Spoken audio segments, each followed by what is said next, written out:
시청자 여러분 안녕하십니까. 국방인사이드 시간입니다.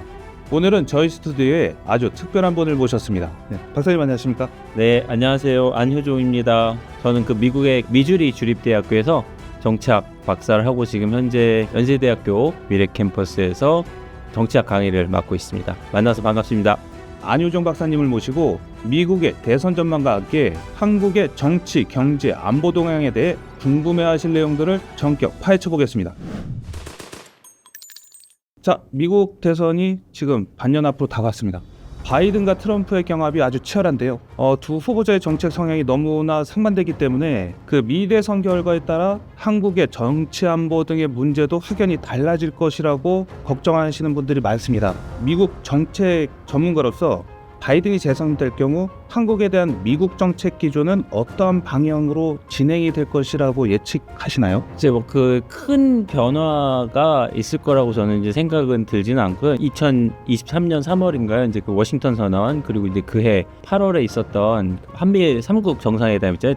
캠프 데이비드 했던 거기에서 나왔던 어떤 기조들이 그대로 유지될 가능성이 굉장히 큰데 실제로 지금 바이든 행정부에 있었던 코부, 국방부, 차관보가 이제 최근에 인터뷰한 내용들을 보면 동맹 관계는 계속 지속을 한다. 하지만 큰 변화는 없을 것이다 라고 직접적으로 또 얘기를 한 적도 있어서 큰 변화는 없을 것이다 라는 게 이제 결론이고요. 워싱턴 선언을 한번 좀 예를 들어보면 실질적으로 당시에 이제 좀 논란이 좀 컸었던 내용들이 좀 많잖아요. 보면 이제 핵 확산 금지 조약을 지속적으로 유지를 하겠다. 사실 그때 이제 문서화 시켰던 것 중에 하나가 우리는 앞으로 핵무기 개발하지 않겠다라는 걸 못 박은 거잖아요. 그래서 약간의 어떤 비난적인 어떤 여론들도 좀 분명히 있었고요. 그러면은 그때 당시에 이제 대통령실에서 얘기를 했었던 것 중에 하나가 사실상 핵무기 공유 아니냐라고 얘기했다가 좀 민망하게 접는 어떤 상황들도 좀 생겼었거든요. 사실상 큰 변화가 없지만 그렇다고 해가지고 한국의 어떤 정책적인 어떤 이득이나 이런 것들도 있을 것 같지는 않다라는 게 이제 저의 개인적인 생각입니다. 그리고 반대로 트럼프가 재선될 경우 트럼프 일기 또는 지금의 바이든 정부와 비교해서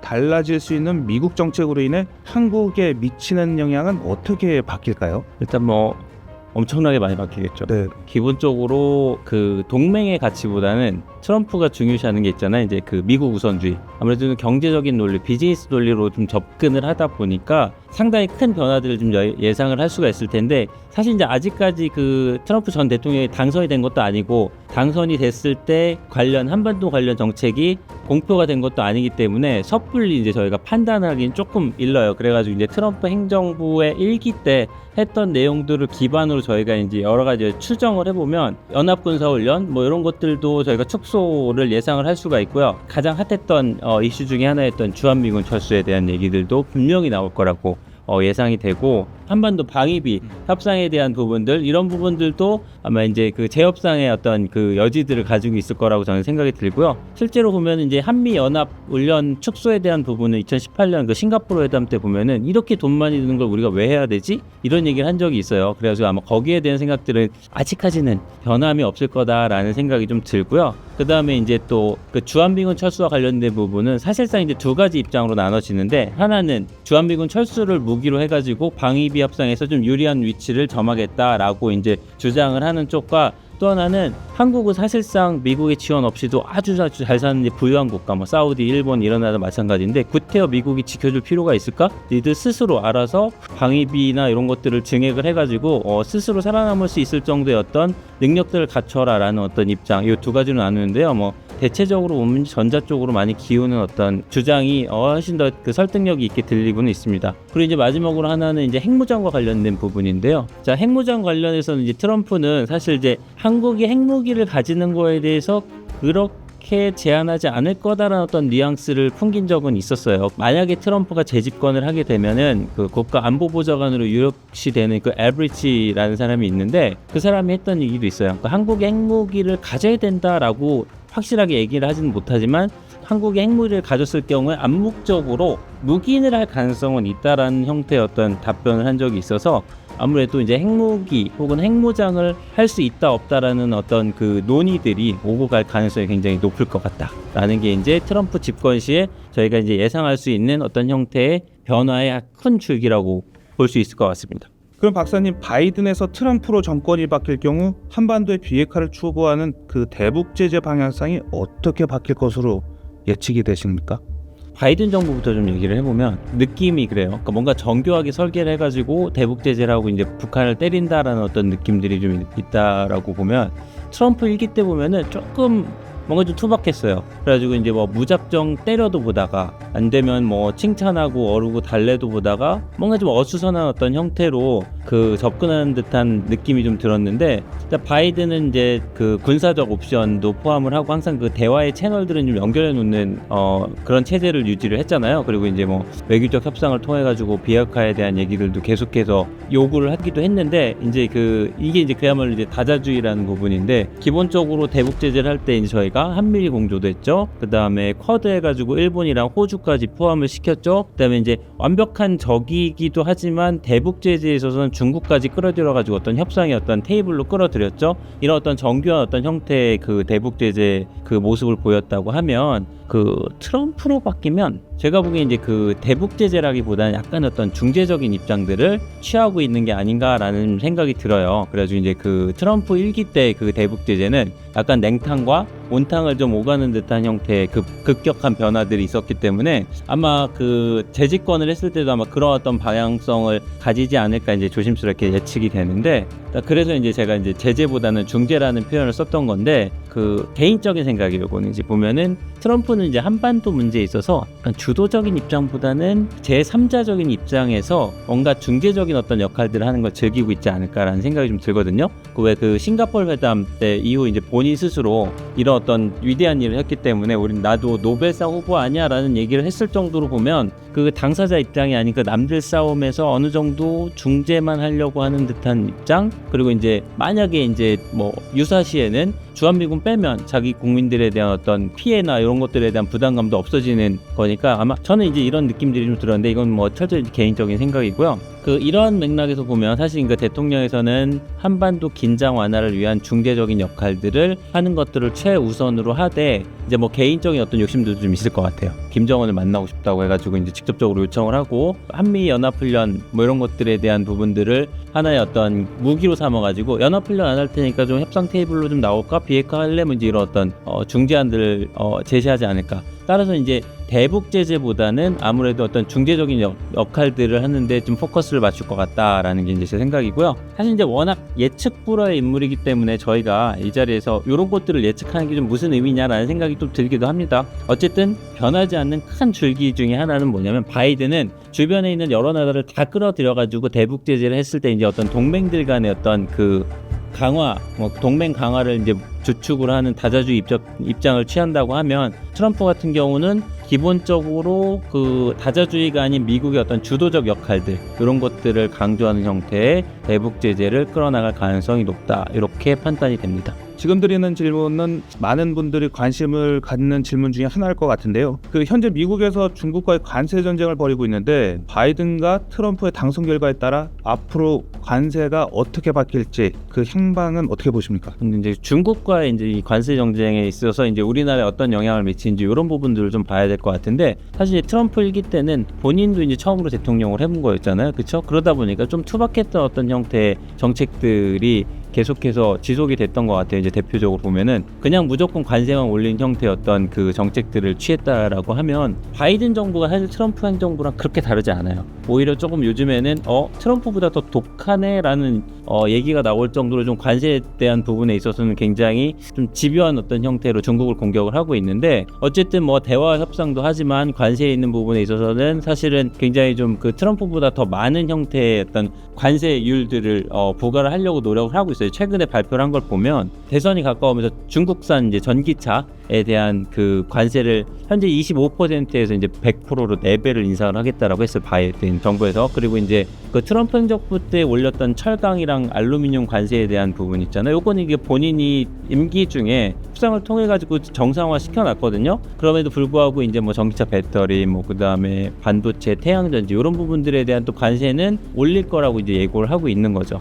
근데 이게 사실 좀 다분히 정치적이에요. 어떤 면에서 보면 중국산 자동차에 대한 관세를 4배로 올린다? 자동차가 미국에 몇 대 팔렸을 것 같아요? 5대. 그러니까 미국 전역에 5대 팔렸는데 중국산 자동차에 대한 관세를 4배로 올리겠다? 그러니까 그게 다분히 어떤 유권자들 좀 의식하는 형태의 어떤 그 레토릭이 아닌가라는 생각이 좀 들고요. 우리가 이제 흔히 얘기하는 그 스윙 스테이트라는 부분들이 있어요. 요 지도를 한번 보실게요. 이 상단 쪽에 있는 그 미네소타, 뭐 위스콘신, 미시간, 펜실베니아, 지금 이제 노란색으로 표시된 부분 있죠. 위스콘신이랑 PA라고 되어 있는 펜실베니아 지역들 같은 경우가 원래는 이제 그 러스트벨트라고 해가지고 과거에 이제 그 제조업이 굉장히 성황을 이뤘었던 어떤 그 미국의 제조업의 중심지들이었거든요. 여기 이제 대부분 보면 이제 백인의 저소득 그 유권자들이 주로 이제 거주를 하고 있는 지역인데, 이 지역은 그러니까 전통적으로 민주당을 지지했던 지역이었거든요. 그런데 이 지역을 공략을 해가지고 이제 2016년에 트럼프가 당선이 됐어요. 트럼프 지지세로 바뀌면서.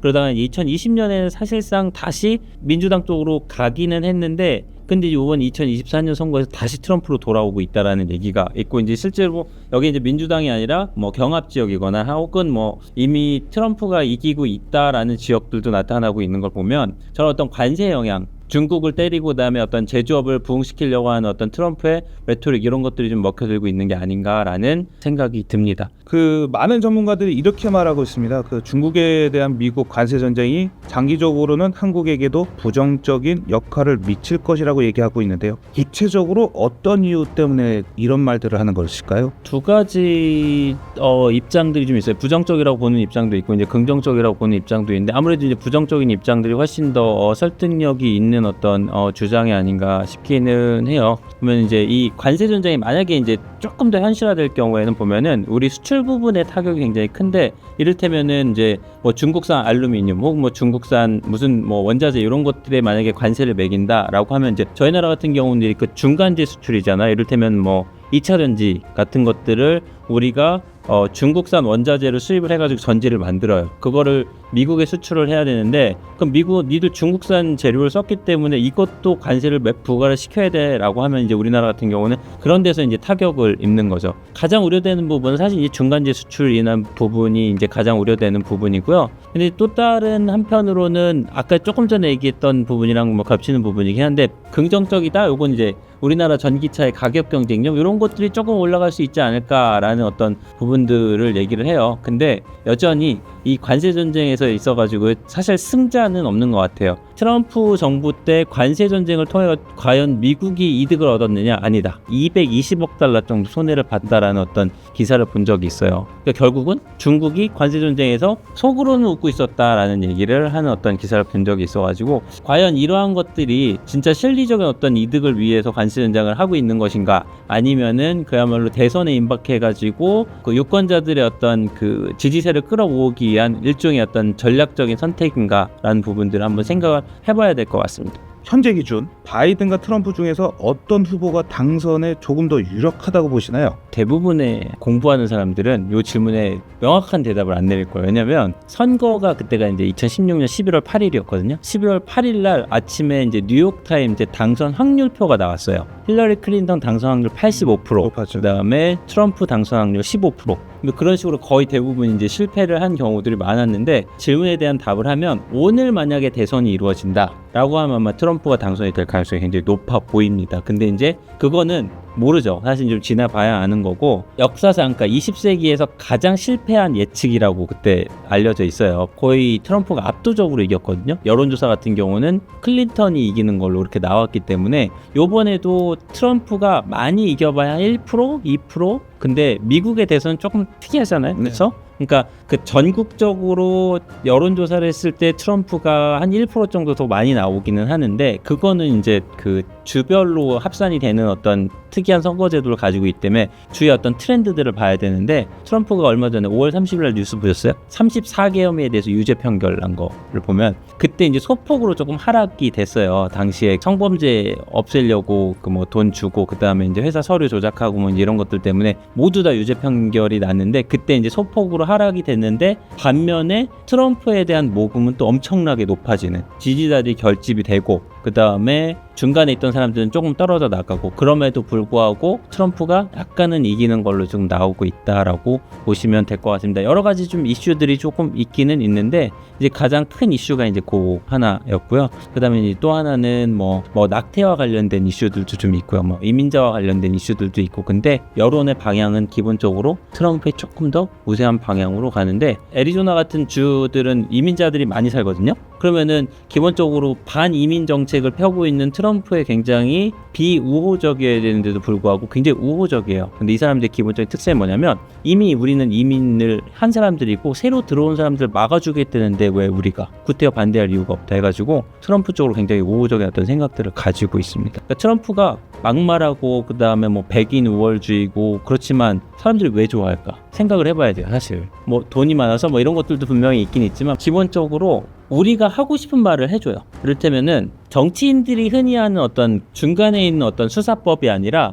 그 일반인들이 하는 말들을 써요. 이를테면은 한국이라는 나라를 꼭 집어서 얘기를 할 때, 한국은 삼성이라는 대기업을 가진 나라야, 이렇게 부자 나라를 우리가 구태여 도와줘야 돼 라고 해가지고 누구나 다 알아들을 수 있는 어떤 형태의 레토릭을 한다는 얘기죠. 그러다 보니까 교육 수준이 낮건 뭐 교육 수준이 높건 간에 기본적으로 듣고 싶은 얘기들을 해주고, 그 다음에 속인 얘기들을 우리가 하고 싶었지만 하지 못했던 얘기들, 이런 것들을 트럼프가 대변해서 해준다는 얘기예요. 그리고 최근에 이제 또 미국에서 붐이 불고 있는 어떤 운동 중에 하나가 있는 뭐냐, political correctness라는 건데, 입 바른 소리 하는 사람도 좋아하잖아요. 이를테면 뭐 당신 인종차별주의자야? 그러면 100%는 아니겠지만 어쨌든 난 아니야 라고 얘기하는 사람이 대부분일 거예요. 그쵸? 근데 만약에 이민자들 넘어오는데 저쪽 북부 지역에선 그런 얘기들 하거든요. 그거 인권 차원에서 다 받아줘야지 왜 니들 그렇게 내쫓아라고 얘기를 하는데, 텍사스나 이런 어떤 그 국경 인접 지역에 있는 사람들 같은 경우는 일단은 그 사람들이 들어왔을 때 뭐 여러 가지 어떤 문제점들이 생기겠지만 기본적으로는 재정적인 부담이 굉장히 커지거든요. 그래가지고 얼마 전에는 그 텍사스 주지사가 불법으로 이민한 사람들 그러면은 니들이 한번